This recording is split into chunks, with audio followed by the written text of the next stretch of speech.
ക്രിസ്തുവിൻ്റെ സമാധാനം നിങ്ങളോടുകൂടി ഉണ്ടായിരിക്കട്ടെ. വചനകിരണത്തിലേക്ക് ഏവർക്കും സ്വാഗതം. ഒരിക്കലൊരു സന്യാസിയും ശിഷ്യന്മാരും കൂടി ദേശാടനം നടത്തുകയായിരുന്നു. നീണ്ട യാത്രയുടെ ക്ലേശത്താൽ ക്ഷീണിതരായ അവർ ഒരു ഗ്രാമത്തിന് നടുവിലെ ഒരു വലിയ വൃക്ഷത്തിൻ്റെ തണലിലിരുന്ന് വിശ്രമിച്ചു. ആ പ്രദേശം പണ്ട് കൊടും വനമായിരുന്നു എന്നറിയാമായിരുന്ന സന്യാസി മറ്റെല്ലാ മരങ്ങളും മുറിച്ചു മാറ്റപ്പെട്ട ആ സ്ഥലത്ത് ഈ ഒറ്റമരം മാത്രം എങ്ങനെ നിലനിന്നു എന്ന് ചിന്തിച്ചു. അദ്ദേഹം അതുവഴി കടന്നുപോയ ചില ഗ്രാമീണരോട് ചോദിച്ചു, മറ്റെല്ലാ മരങ്ങളും മുറിച്ചു മാറ്റിയിട്ടും എന്തുകൊണ്ടാണ് ഈ വലിയ മരം മാത്രം അവശേഷിക്കുന്നത്? ഗ്രാമീണരുടെ നിഷ്കളങ്കമായ മറുപടി ഇതായിരുന്നു, ഗുരു, ഇത് പാഴ്മരമാണ്. ഈ മരം ഒന്നിനും കൊള്ളില്ല. അടുപ്പിൽ വയ്ക്കാൻ പോലും ഇത് ഉപയോഗശൂന്യമാണ്. അതുകൊണ്ടാണ് ആരും ഇത് മുറിക്കാത്തത്. ഗ്രാമീണർ കടന്നുപോയപ്പോൾ സന്യാസി തന്റെ ശിഷ്യന്മാരോട് ചോദിച്ചു, നിങ്ങൾക്ക് എന്താണ് തോന്നുന്നത്? ശിഷ്യന്മാർ ഗ്രാമീണരെ പിന്താങ്ങി, ഗുരുവെ, ഈ മരം ഒന്നിനും ഉപയോഗമില്ല.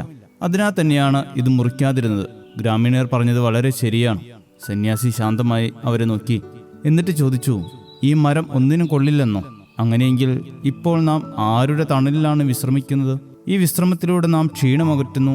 എത്രയോ നാൽക്കാലികൾ ഇവിടെ ഇരുന്ന് വിശ്രമിക്കുന്നു. എത്രയോ കിളികൾക്ക് ഈ മരം കൂട് നൽകുന്നു, അഭയം നൽകുന്നു. പ്രപഞ്ചത്തിന് എന്തുമാത്രം വായു ഈ മരം സംഭാവന ചെയ്യുന്നു. ഇത്രയൊക്കെ നന്മ ചെയ്യുമ്പോഴും ഇത് പാഴ്മരം എന്ന് പറയാൻ നമുക്ക് എന്ത് അധികാരം?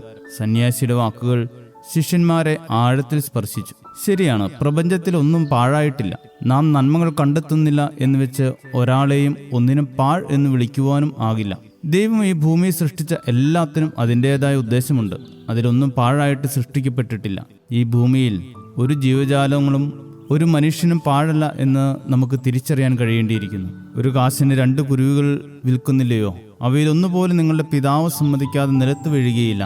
ആകയാൽ ഭയപ്പെടേണ്ട, ഏറിയ കുരുകിലകളെക്കാൾ നിങ്ങൾ വിശേഷതയുള്ളവരല്ലോ എന്ന് വിശുദ്ധ മത്തായി 10-ാം അധ്യായത്തിൽ പറയുന്നു.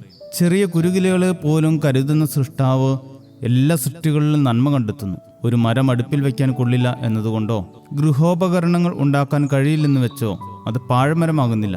അതുപോലെ ഒരു വ്യക്തിക്ക് സമൂഹം നിശ്ചയിച്ചിട്ടുള്ള അളവുകോലുകൾക്കനുസരിച്ച് പ്രവർത്തിക്കാൻ കഴിഞ്ഞില്ലെങ്കിൽ പോലും അവരുടെ നിലനിൽപ്പിനും സാന്നിധ്യത്തിനും ഈ പ്രപഞ്ചത്തിന് ഒരുപാട് നന്മ ചെയ്യുവാനുണ്ട്.